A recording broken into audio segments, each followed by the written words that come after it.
Great. Thank you, Maggie. Little overdue, but Long Nian Kuai-la. Happy Chinese New Year, Year of the Dragon. Very excited to join everyone today to talk a little bit about how publicly available information and open source intelligence can provide decision advantage on China. It's a very important topic for today for the national security and policymakers today to understand how to properly leverage the information available to them to understand the risk and threat posed by China. We are joined by a great panel today. I'll be serving as the moderator, but very excited to have Dr. Kagan, who comes with a wealth of experience in foreign policy and has been spending a lot of time there at AEI looking at Taiwan and how to counter Chinese aggression vis-a-vis Taiwan.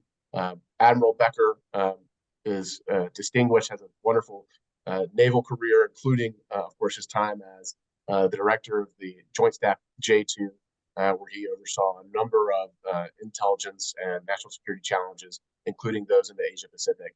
And Jason English, who was a retired Navy captain with over 26 years of operational intelligence experience, including his last assignment focusing on naval activities in the Indo-Pacific area of operations. So a lot of expertise, a lot of wealth of knowledge about China and the surrounding area, and looking forward to diving into this today.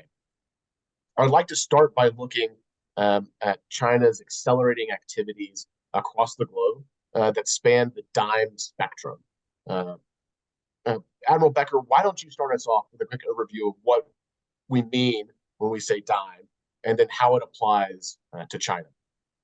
Yeah, thanks, McDaniel. The military, the national security community, they love acronyms. All right, so DIME is an acronym, D-I-M-E. I'll break it down for diplomacy, information, military, and economic. I'll start with diplomacy. Right? China's goal is for ending Cold War era alliances and having nations deal with China on a one-on-one basis, which would provide Beijing with tremendous and advantageous leverage in those relationships with smaller countries. Beijing likes to apply pressure, and they incentivize those who support their efforts bilaterally and not through international diplomatic organizations. So that is a stated Chinese Communist Party goal, to dissolve Cold War era alliances that are led by the US. When it comes to information, the Chinese maintain a pervasive presence on social media around the world, and it's well beyond TikTok. And it's whether we want the Chinese there or they're conducting network intrusions and they just choose to enter. Through these efforts, the Chinese share their narratives that subvert other pro-Western narratives that they don't support. They are cyber experts from everything from intellectual property theft to influencing operations, and there's a long track record of all of that. The M, military. The most significant threat that U.S. forces face, from cyber to air to sea to surface to subsurface, is the Chinese. China's quantity of both production and the quality of the platforms that they're putting out for all branches of their armed services make them an absolutely peer competitor in every domain. Beijing's goal is to be the dominant military power in Asia by the year 2050, and eventually to be the world's dominant military power, replacing the US in that role. Eventual integration, they call it a reintegration of Taiwan into that Chinese sphere, is part of their geostrategic plan, and they have military options presented to their leadership to provide that if directed. Finally, the E, economic. The US still has the world's largest gross domestic product. We're about 25 trillion. China's second place right now at about 18 trillion. Projections are for China to equal the US in the 2030 decade. They have incredible natural rare earth mineral resources, human capital, manufacturing capacity, transportation infrastructure, and access to worldwide markets. They will take actions around the globe to ensure their continued access to these markets through both maritime, they call a string of pearls, and overland, something they call the Belt Road Initiative. So that's a good overview of DIME. Yeah, thank you, sir. That was a great rundown of the DIME spectrum and China's current efforts along there. And while DIME is definitely a useful way to think about the various efforts that China is pursuing, I also think China sees things a little bit differently than we do. And while we see information as kind of one of those four pillars of national power, the PLA and the CCP seem to have embraced information and more specifically the cognitive domain as the core domain for modern warfare. Fred, I'd like to turn it over to you for your perspective on China's current efforts in the cognitive domain and across the other parts of the DIME spectrum. Thanks, McDaniel. Yeah, I'm obviously concerned about the Chinese military threat to Taiwan, to our other allies in Asia, but I'm very, very concerned at the moment about the Chinese cognitive warfare threat. The Chinese, as well as the Russians, understand very well that it's better to win a war without fighting it if you can. That's not a sentiment that's unique to China, by the way. That's not some uniquely Eastern concept. The Russians also think that that's a good idea, and it is a good idea. Anytime you can win without fighting is good. And so I think the Chinese have looked hard at what are the actual centers of gravity of the forces that are opposing their hegemonic efforts. And on the one hand, they see the will of the Taiwanese people to continue to resist, and on the other hand, they see the will of the American people to come to the defense of Taiwan if attacked. And the Chinese have been developing and are leaning into a campaign to attack those from their, as they've defined them, centers of gravity, using cognitive warfare campaigns. So that combination of information, economic, diplomatic, and military activities in support of cognitive efforts. In other words, in support of efforts to persuade us to do voluntarily what the Chinese desire for us to do. And this is really about trying to create in our minds a perception of the world and of our interests in the world, such that we will naturally come to the conclusions that favor the Chinese and disadvantage ourselves, all the while thinking that we're actually advancing our own interests. That's the essence of cognitive warfare. And that's what the Chinese are doing. I'm very alarmed about this. I think it's something we really need to focus on. And it's particularly relevant, of course, to the subject of PAI, as we'll talk about later on. Yeah, I hope to pull this thread a little bit more as we dive into PAI and really diving in on that Taiwan question as well. Jason, how do you see Chinese operations across the DIME spectrum?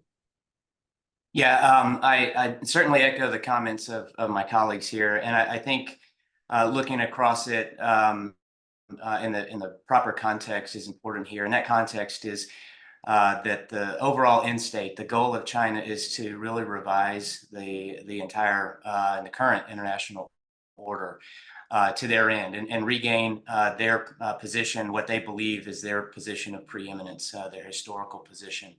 And their approach, you mentioned the DIME model. That is definitely a U.S.-centric model. Their approach is whole of government. It's a great framework, but they exercise a whole of government approach to this end state. You know, and from a diplomatic perspective, we've seen over the last decade a lot of advances, both in soft power diplomacy and efforts where they seek to increase their influence across a number of global institutions. Think things like the International Monetary Fund, the World Health Organization, the World Bank. All these areas, the Admiral Becker mentioned the Belt and Road Initiative and the Digital Silk Road. These are soft power efforts, as well as language institutes, the Confucius Institutes.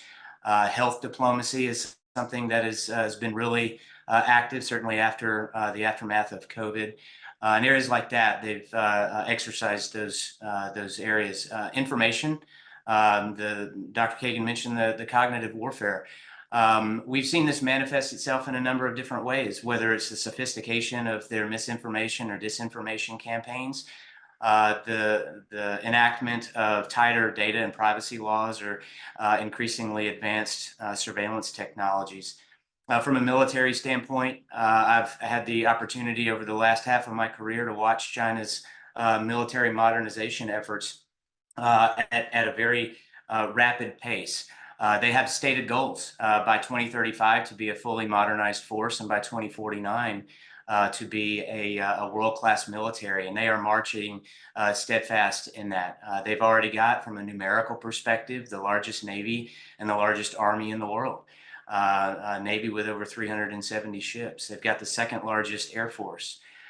From a capability perspective, they recognize their Achilles heel has long been joint operations, and so we watch them train at a joint level across all of their forces, and increase the realism of their training serials to really simulate wartime engagements with U.S. and allied forces. And then from an economic perspective, since 2018, we've really seen them focus a lot on self-reliance and innovation. In fact, those are the two primary emphasis points in the most recent 5-year plan, the 14th 5-year plan that covers 2021 through 25. In that they are looking to really become less reliant on imports for production.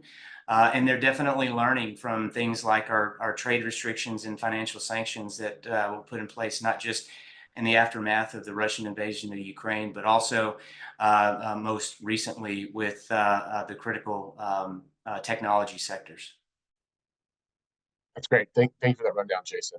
Before we dive into looking more at OSINT and PAI's role in decision advantage, I want to help everyone understand Chinese decision making a little bit better. I think in the West, we have a real dearth of understanding about Chinese decision making, the inner workings of the CCP. We lack that rich kind of criminology we had during the Cold War. We don't really understand that as much when it comes to the CCP and what's happening in Beijing.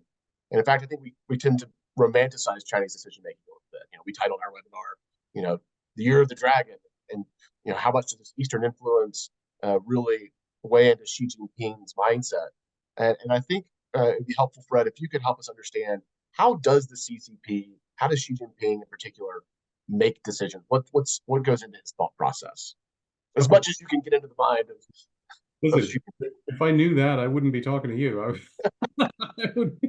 I would be telling a lot of people. Look, the most important thing to understand here is that China is moving back toward a one-man authoritarian, dictatorship, which is a lot harder to evaluate than the kinds of oligarchic systems that the Soviet Union had for most of its existence, especially after Stalin, well, entirely after Stalin. And that the CCP also had for many years a relatively oligarchic system. And systems like that, it's a little bit easier. Not that we were so great at this with the Soviets, by the way, but it's a little bit easier with systems like that to make guesses about how people are going to do things. When you're talking about decisions that a single individual is going to make, it's pretty tough. And that is something that we really need to take in mind. So we can look at Chinese culture, which obviously matters. We look at what Xi says and how he uses and weaponizes Chinese culture, how he seems to be influenced by it. But I think at the end of the day, we have to understand that we're trying to understand and shape and interact with the decisions of one guy. And the culture matters, but the guy is what matters even more. And so I think it's important to strike the right balance there between taking the culture into account and focusing on indicators about what he's actually thinking and how he interacts with us. Do you think he puts any stock in dates, whether that's the Lunar New Year type of date? Oh, this is an auspicious year of the dragon versus 2027, the 100th anniversary of the founding of the PLA, or 2049, the 100th anniversary of the PRC. Does any of this go into his decision making about when or if to make decisive action against Taiwan? I mean, I think so in a sense that the CCP is wedded to anniversaries and dates and cares about these kinds of things more than, say, the Russians do. This isn't really a big deal for the Russians most of the time. As I've looked at different organizations, the Iranians or different terrorist organizations over time, some organizations really fetishize dates, others really don't care that much. The CCP, I think, in general terms, cares more. But look, I also think at the end of the day, she understands, I believe, that invading Taiwan is an incredibly risky, dangerous undertaking for him personally and for the CCP and for China generally. And I do not think it's likely that he is going to let himself be stampeded into doing that at a particular moment or delay from doing it if he thinks that there's an opportune moment just because there is an anniversary coming up or there isn't an anniversary coming up. Interesting. Jason, how do you see the role of Chinese history, Chinese culture, or communist culture playing into the decision making in the CCP? No, it's a great question. I see that culture, I don't believe culture plays a role in any operational decisions or timelines. As Dr. Kagan already said, there's a lot more of a analytic rigor that goes into those. But I do think that it is woven into the fabric of strategic thought and policy making. Take, for instance, the Chinese tradition of historical strength and struggle. We see that as really one of the underpinning notions of the Chinese dream. In fact, when Xi Jinping first announced the Chinese dream, it was in 2012 when he was elected General Secretary of the CCP. He was standing at the National Museum's Road to Revival monument, which underscores what is commonly referred to as the century of humiliation, which spanned from 1839 to 1949. And in that, he tapped into something deep within the hearts and minds of the Chinese people, and that was that historical strength and struggle, and really put himself in a position of being able to pull China out of that. You also look at the emphasis on sovereignty and territorial integrity. We see this in the One China policy. We see this in the territorial expansion that we've watched for years, starting with Scarborough Shoal in the South China Sea, and then, of course, in the Senkakus. And then it's really encapsulated their military modernization to combat. And then respect and authority. Of course, this underpins a socialist ideology, but it really drives their aspiration to a new international order, I believe. And really what they believe is their rightful position as Middle Kingdom, and then spanning across all those instruments of power to do that. So as I mentioned, I don't believe it plays effect in operational decisions or timelines, but certainly is woven into the entire fabric of their strategic thought and policy making. Yeah, it kind of sets the environment, the framework by which they are then going to make those strategic and operational and tactical decisions. Absolutely. Yeah. Admiral Becker, how do you see this question? How do you see the role of history or culture playing in the Chinese context? Yeah, important to add to what Fred and Jason have already emphasized. This is the Chinese Communist Party who decides, with their own hierarchy and structures. And key word there, communist. They believe in communist principles such as correlation of forces, right? So they're not going to take steps until they feel the correlation of forces are on their side. Now, the Chinese people also culturally have a rigid adherence to government regulations and social policies. And if they don't, what's called their social credit scores are downgraded. And that makes it tougher for Chinese citizens to get better quality of life rewards, like getting better jobs or going to better universities or being approved for certain overseas travel locations.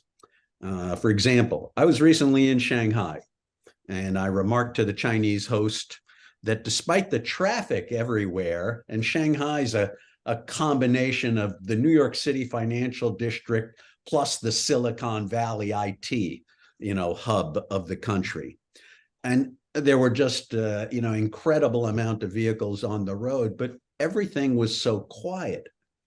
And I liked it that way. And it wouldn't happen in New York or San Francisco, I commented. And he told me that if you honk your horn here in Shanghai, we have a network of sensors on all the overheads and the light poles that'll triangulate the sound to your license plate, and you will get a ticket, right, for making noise, and your social credit score will drop. How about that? Would that work in, name the big city, in our country? So there's a message there about the Chinese system, very different from ours. And if you're ever in China and you're driving, don't honk your horn. That'll cost you. Good advice. No, that's good context about the Chinese mentality, but also the levers of power that the party can pull to ensure that society does fall in line and gets behind their plan of action. Pivoting our focus just a little bit, I'd like to think about us, U.S., and our allies. And Admiral Becker, I'll throw it right back to you. I'd love to know, what do you think are the biggest challenges facing our intelligence community when it comes to China? Yeah, as a framework for the question, I think we should look at some of the challenges that face the intel community in general. And at three levels, they're strategic, operational, and tactical, right? To start with strategic, right? What is China's grand strategy for rejuvenation? And what are their leaders' intent and timelines to carry it out? We've each mentioned snippets about it, but I don't think there's a comprehensive understanding of this greatest of all strategic threats to the United States. I would call it an existential threat. If the Chinese fully deploy all elements of their comprehensive national power, it could change the way America lives a daily life. That's an existential threat to me. So a comprehensive strategic understanding of China's grand strategy, it's out there, right? But how well do policymakers and policy implementers know it at the strategic level in all facets of the United States government? Second, operational. This is a little bit more military than the others. What are the campaigns that the China's People Liberation Army, the PLA, as they call it, what do they have for the region? What is a joint landing campaign? What is a counter-intervention campaign? What forces from air to space to surface to subsurface are their operational centers of gravity that could tip the scale of their efforts to conduct such operations?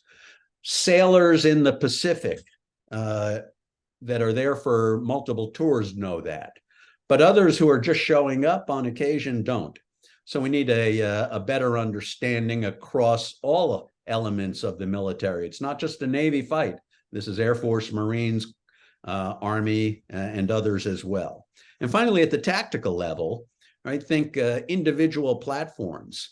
What types of platforms, what unique technological advantages are they employing now that the Chinese are putting at the vanguard of their forces that could interact with US allied and partner forces in the future? So three levels of problem, all very demanding. No, it's very true, and I appreciate that breakdown. Fred, I know you have spent a little bit of time thinking about these challenges, but not just in the intel context, but in the counterintelligence context. Can you talk to us a little bit about that counterintelligence challenge? Yeah, well, I do think as we talk about what is the biggest challenge to the intelligence community that China poses, just keeping our own secrets. The Chinese are probably the best intelligence organization in terms of penetrating their adversaries and just understanding, breaking into our own networks, classified, unclassified, and then, of course, all of the data collection that they're engaged in at a vast scale. So the counterintelligence challenge, I think, is huge. It's obvious, but I think we need to say that. And I'm glad that's not my problem to solve, because I don't know where I would even begin to solve that problem. Now, there's some implications of that, which is that in reality, there's a limit to how successful we're going to be in preventing the Chinese from learning our secrets and benefiting from our data.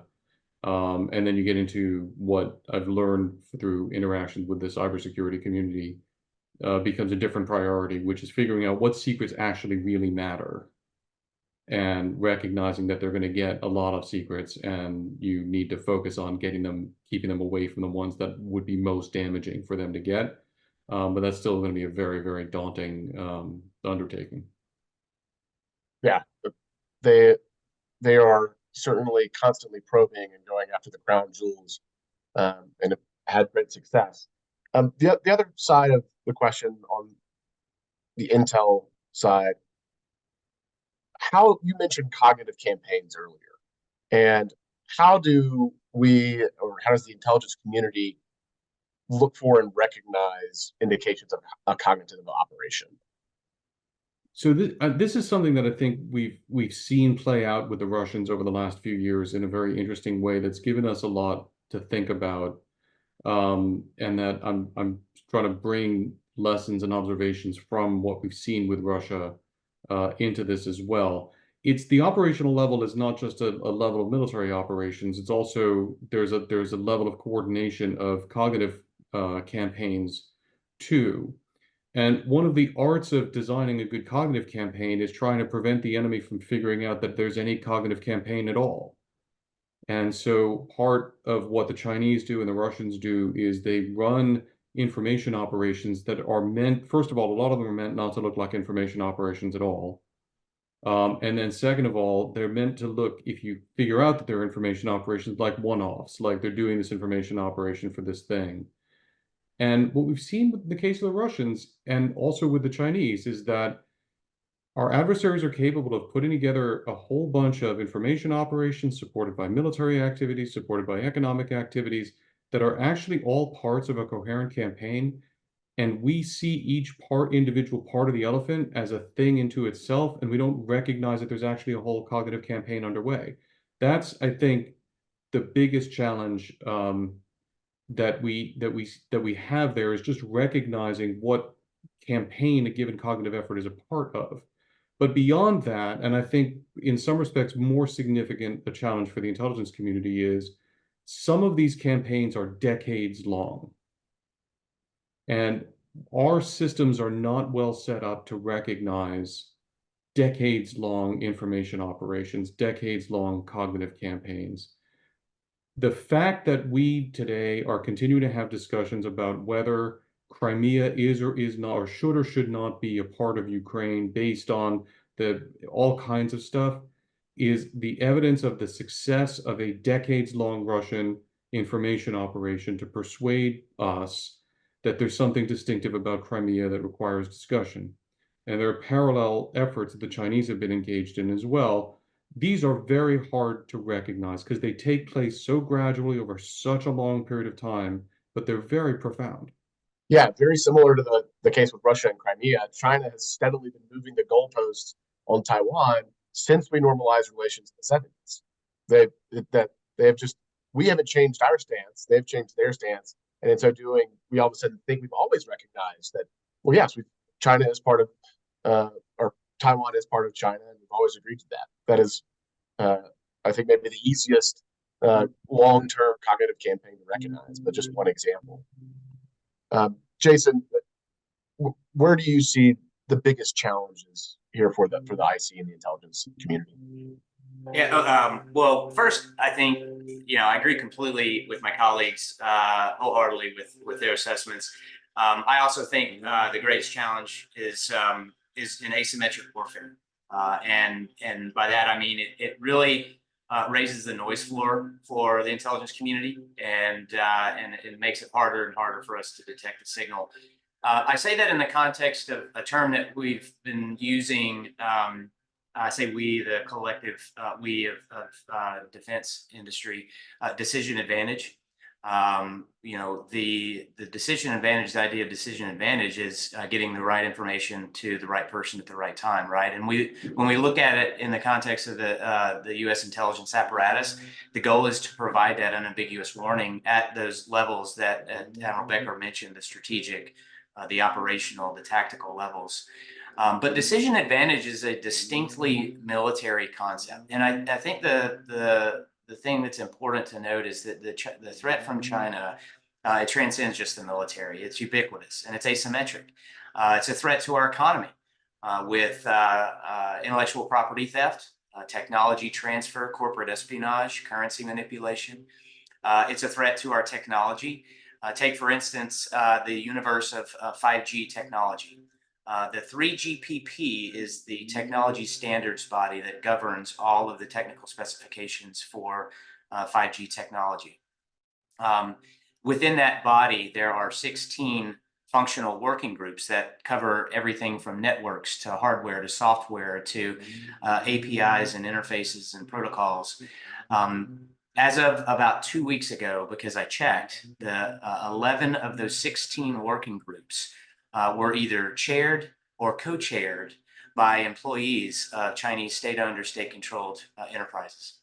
And 2 of those actually are on the U.S. entities list, Huawei and ZTE. So when we talk about the cognitive campaign and manipulating things to the point that they're imperceptible to us, it's things like this that they're getting into. And then supply chains, it's a threat to our supply chains. The complexity in our bill of materials or software bill of materials, the number of vendors in those, the opaqueness of value-added reseller packaging, and then the relative maturity of subcontractor cybersecurity measures. I believe this is all of the challenges in this area really increases our vulnerability to supply chain and for our IC to be able to get after those. And I think this is where we're most challenged. Yeah, when you understand that this whole of nation approach and this idea of owning the cognitive domain and everything leading up to war, it matters a lot less. Like, well, how good is an F-22 versus a J-10?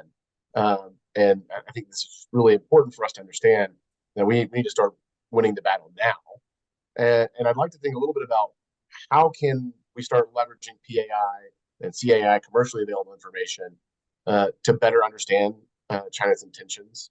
As an important element of understanding this and what we mean by OSINT, open source intelligence, Fred, could you walk us through kind of an overview of OSINT and how it applies?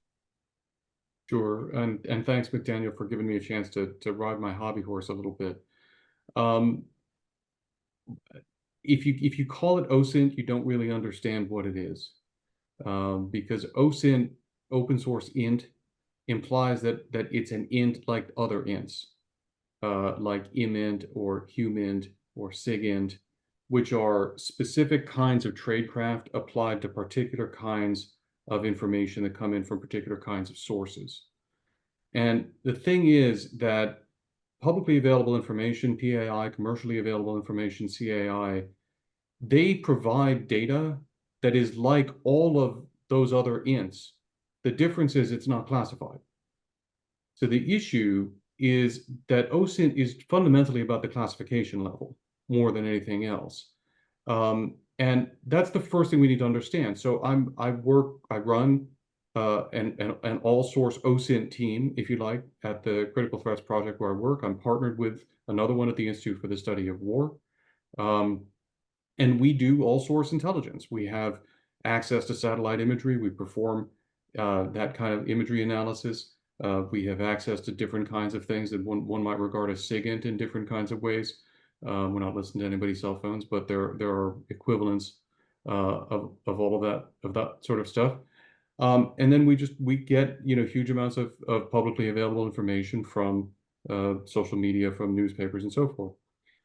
And we apply intelligence community kind of tradecraft to that unclassified information. That's what OSINT is.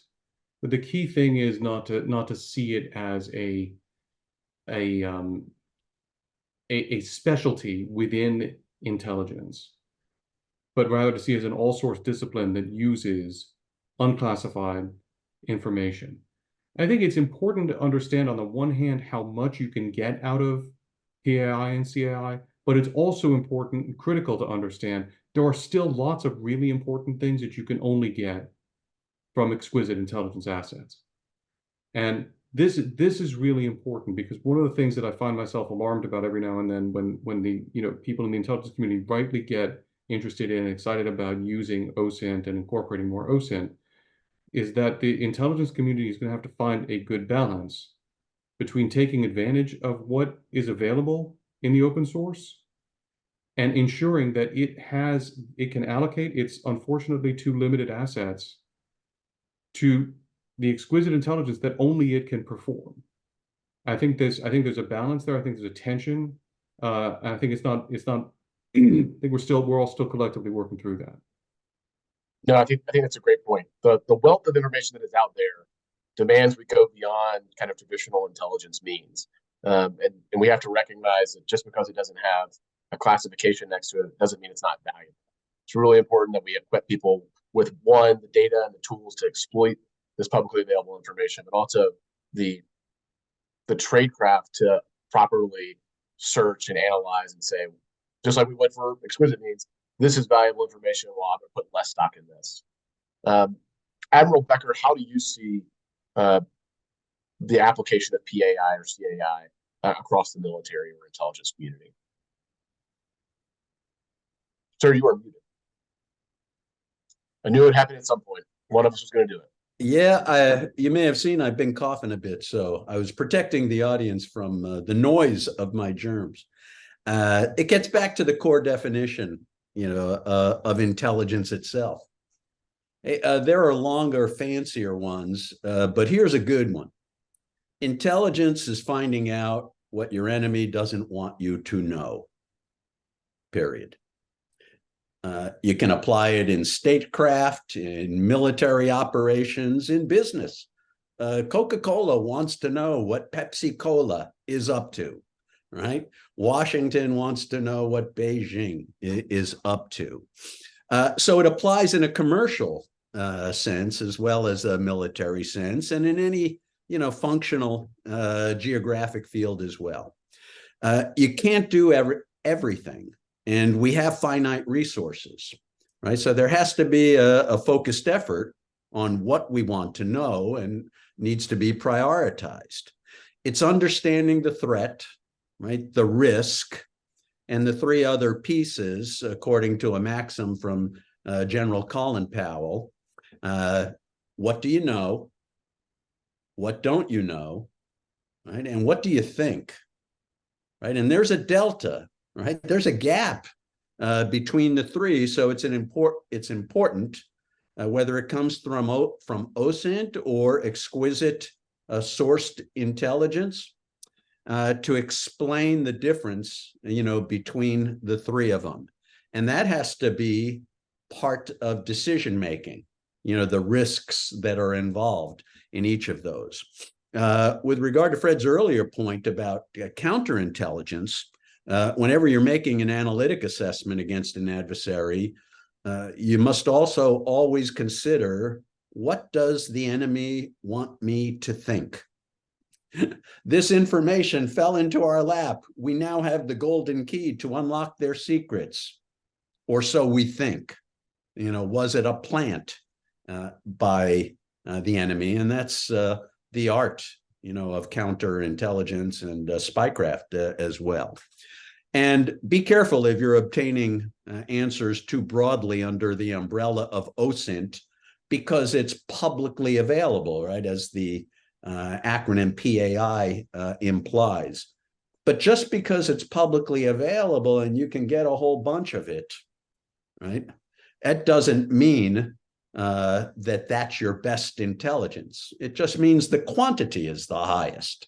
It's still up to analysts and analytic tools that analysts employ to figure out, what's accurate, what do we know, what don't we know, and hey, boss, here's what we think, and the difference between the three. No, absolutely. I think a lot of people, when they first come into the OSINT world and they're pursuing PII tools, they're looking for an easy button. They say, hey, find something that can tell me the right answers. That's never going to happen, right? We want tools that make it easier to search, but it ultimately comes down to an analytic decision. It comes down to analytic tradecraft and making sure you have the right, information to make those judgment calls. And that's a lot of times what these are, judgment calls.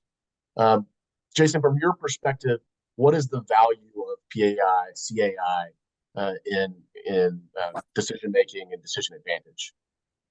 Oh yeah, I think first I'll say I think historically we have, as an intelligence community, sort of given it short shrift. The use of OSINT and publicly and commercially available information, and like my colleague and mentor, I'll kind of take a walk back, a little bit of a tutorial, and look at sort of the basic intelligence cycle and what constitutes intelligence, the entire collection apparatus. So intelligence collection is driven by prioritized intelligence requirements, PIRs. And broken down, those consist of essential elements of information. And the entire apparatus works together to resolve those so that operational commanders can reach decision points. And that's how an entire intelligence team functions and is driven by those PIRs. So when we look at the EEIs and we scour the different sources, the different ints that we have that we can leverage to find that information, with over 90% of the world's data being obtained within just the last 2 years, and we collectively create globally 2.5 million terabytes of data a day. When you look at that amount of data, a lot of that can resolve those EEIs. If you think diplomatically, analyzing state-controlled media outlets, official statements and white papers from official sources, tracking international engagements, all of that gives us tremendous insight and context for diplomatic engagements. From an information standpoint, the treasure trove of social media, the blogs, foreign news outlets, gives us different narratives, gives us sentiment of people and groups of people, and helps us map out patterns of life or social influencers. From a military standpoint, there's an amazing amount of information just from a Navy standpoint or maritime standpoint, ship tracking data, satellite imagery, state media enthusiasts that are watching ships get underway and posting pictures that they take onto their social media handles. All of that information gives us a lot of indication and warning for activity, particularly helpful in areas like China's civil military fusion, when they leverage things like commercial ferries to support PLA activity.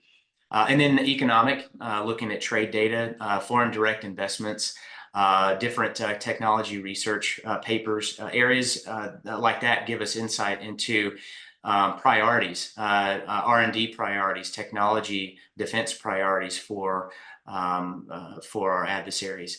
And so when you take that kind of information and you augment it and integrate it with the more exquisite, more costly resources, I think it provides an additional layer of context that you can't get otherwise. And it's not going to be the smoking gun, as you mentioned, but it will certainly provide that context and possibly cueing for other sources of intelligence. Yeah, I think that point about integration is really key. This is not an either or kind of discussion. This is about increasing our overall capacity and overall capability and leveraging the information that's available. I mean, I think Fred's work at AEI and the work of ISW has shown really some of the huge power of OSINT, and combining that with traditional means, exquisite means, just takes it to the next level. The ability to tip and cue and validate between the various levels of intelligence, classification levels, I think it's extremely powerful. We are racing towards the end of the hour. For the audience out there, if you have questions, I'm going to try to get to them. Please continue to put them in the Q&A section. But I have one last question for the panel here, and that is, what are some specific steps that organizations can take to ensure decision advantage with regard to China? And Fred, I'll start with you. I've been listening to this conversation and smiling because I remember standing in a command post, and the boss was trying to figure out whether a given world leader had made it to another capital, and he got a briefing from the intelligence chief saying, "Sir, we don't have any clear evidence about that." And then the public affairs officer got up next and said, "Yes, sir, he did," and he held up a newspaper picture of the guy, in the other capital. So it's the balance here is key. There's a lot that happens, especially in the cognitive domain, that is visible in open source, in PAI and CAI, and you don't need any exquisite intelligence for it. And a big part of the art of this is just understanding what traces you can expect to find where, and then, as Jason said, integrating all of this. I think we need to be realistic about decision advantage. China is the revisionist power. We are the status quo power. The Chinese desire to change things, and they will take the initiative to change things. There's very little initiative that we're going to take here because we are trying primarily to keep things as they are. And so I think, decision advantage is desirable. We certainly want to understand what's going on and be able to have free choice and recognize when the Chinese or other adversaries are trying to foreclose our options. But I think we need to be realistic about what is going to be the art of the possible. I think the key specific thing we can do is avoid coming too rapidly to the conclusion that we understand fully what's going on. The world is a complicated place. There's a lot of interactions that are unintended, and that our adversaries are trying to present us across all domains with complexity and with challenge to try to make it so that we will come to a conclusion about what's going on early on that is inaccurate, and then we will have permanently lost any hope of getting decision advantage if we decide that something is something and then it turns out to be something else. So keeping our aperture open and not just deciding quickly, this is what they're doing, this is when they're doing it, this is how they're going to do it, is the best advice that I can give right now. Great point. Paul, where do you come down on this decision advantage and reactive, proactive kind of idea? Yeah, there are two dimensions to decision advantage. It could be first move, that provides often an advantage in itself. Speed can be life or death, right? Depending on how it's applied. But it's also acting smarter, right? So it can be both. Move first, in certain opportunities. But as Fred points out, if we're the status quo power, we can react smarter. And that comes from understanding the enormity, right, and the complexity of the Chinese problem, which I'm not sure our intelligence community, and the whole of the rest of the government understands, all of this. So it's study the problem, set up your media profiles to curate the information that you need on a daily basis to get smarter. Read books. There are some that are published all the time that provide fresh perspectives on this, and challenge others' ideas. Right? Just because we've done some things in the past doesn't mean they're going to be effective in the future. Let's try some new things because what we've been working on against China has not been effective. So we're going to need to shift and create some new advantages. No, that's I appreciate that, sir. I had a follow-up thought on it, but I lost it. So Jason, I'll go to you. And how do you see, what are the steps that people need to make to ensure decision advantage, or at least the closest thing there to? Yeah, so thanks, McDaniel. decision advantage, firmly believe it begins with intelligence. All right, it's getting that right information to the right decision makers at the right time, and that enables the faster, better decision. So I think the two recommendations I have is first, in terms of scope, I think we really need to expand the scope of what we mean when we say decision advantage. Expand it beyond just the military. The threat from China is ubiquitous. It transcends the military. So we've got to gain and maintain decision advantage across the whole of government. Second, I say technology. If we go with the premise that intelligence must be timely, accurate, and relevant, and it's based on those informational pieces, essential elements of information, the sheer volume of data that exists out there and that will continue to exist, for our analysts to be able to sift through that in a timely, relevant, and accurate manner to pull out the intelligence that can help those operational commanders make those decisions. It's a sheer impossible task without the technologies that exist today. I think organizations, they absolutely must integrate and leverage those technologies with mass aggregation of data, automation, natural language processing, AI-based solutions, smart solutions. We've got to bake these capabilities into our workflows and our processes, incorporate them into every day-to-day operation in our planning, wartime training, and that's the only way that we'll be able to close that risk confidence gap that we talk about so much, and really, I think most importantly, evolve the trust in the end user, so that when those insights grow from that fused information, they can trust in what they're given to their decision makers. Yeah, no, that's a great point. To your point and to Paul's point earlier, I think this is where it comes down to the importance of tools. It's great, like what Admiral Beckman was talking about, building institutional knowledge, building the ability to understand China, to study the language. But at some point, building enough linguists isn't possible. But building tools that are language enabled, building tools that are able to rapidly collect and process information, these are all things that we can do and arm our decision makers with and the analysts with, so that we're constantly bettering our understanding, bettering our knowledge about how to go.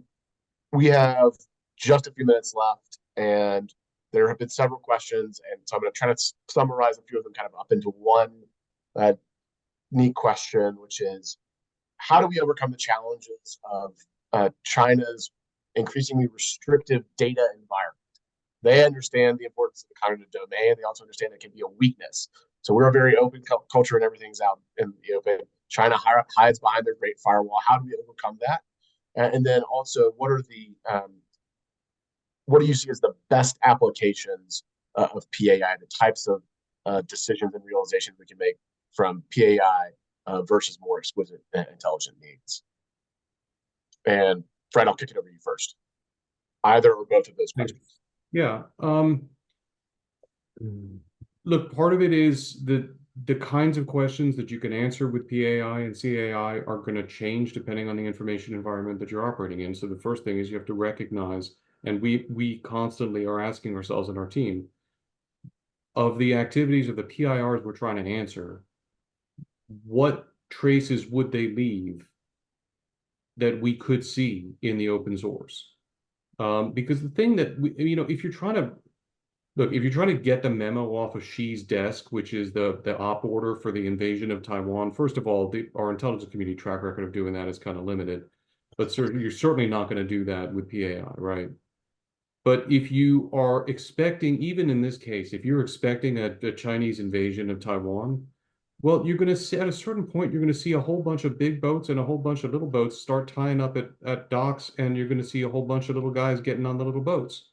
All of that stuff is going to be visible with satellites that the Chinese can't block. That's still CAI. That's still open source. You can do that kind of thing. So it's not just about getting access to documents.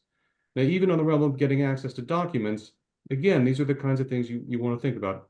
Operations plans, operations orders, yeah, we're not going to get that. Doctrine, how are they actually going to fight? Well, they try very hard to keep us from getting that.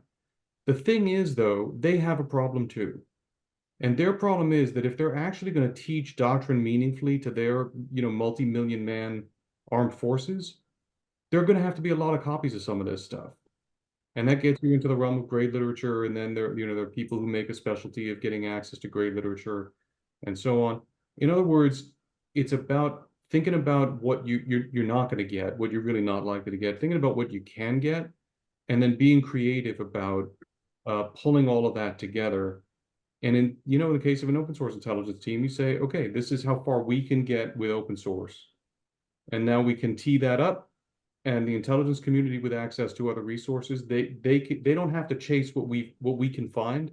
They can focus on what we know we can't find. No, that's really great perspective. And you're going to see, satellite imagery of boats being tied up. You're going to see China start to set the information environment in Taiwan and Taiwan open source, which we will have access to. It's not sitting behind the Great Firewall. A ton of examples, and I really appreciate that context. Paul or Jason, anything to add to that? Yeah, sure. I can add to that. I think an element of this is tradecraft is certainly one. So getting the data sources. Yes, China enacted the privacy information protection law and things like that. But I do believe one, there's talent and technologies that are available with different organizations that apply an element of tradecraft and being able to get some of this. So I think that's one element. I think the other element is analytics. And this is really where the power of AI comes in, because what information, as Dr. Kagan mentioned, what information that is available out there, to be able to structure unstructured text, to anatomize it and mathematize it and break it down to a level that you can extract usable information from what is available. In the intelligence community, we talk about aggregation of data, where multiple components of unclassified information sometimes elevates the classification to a higher classification. And so it's that aggregation of what is available and leveraging the technology that is available today can certainly do that. And then to the second part of your question, I think the value of the PAI comes in a number of forms. One is certainly providing the context of other sources of information, tipping and queuing of more higher priority resources, making effective use, freeing up additional resources to go after higher priority targets, and then finally validation of information that you may have through other intelligence channels. Thanks, Jason. We're over time, but Admiral Becker, I want to give you the chance to respond to the question as well. In the interest of time, I think we covered it quite well. Excellent. Well, thank you all so much. Thank you to our panelists and wonderful information they're able to share with us. Hopefully everyone is walking away with a better understanding of the China problem set and how PAI and CAI can arm us to make the best decisions possible and understand Chinese actions. I hope everyone has a great rest of the day and look forward to seeing you again. Thanks, everybody.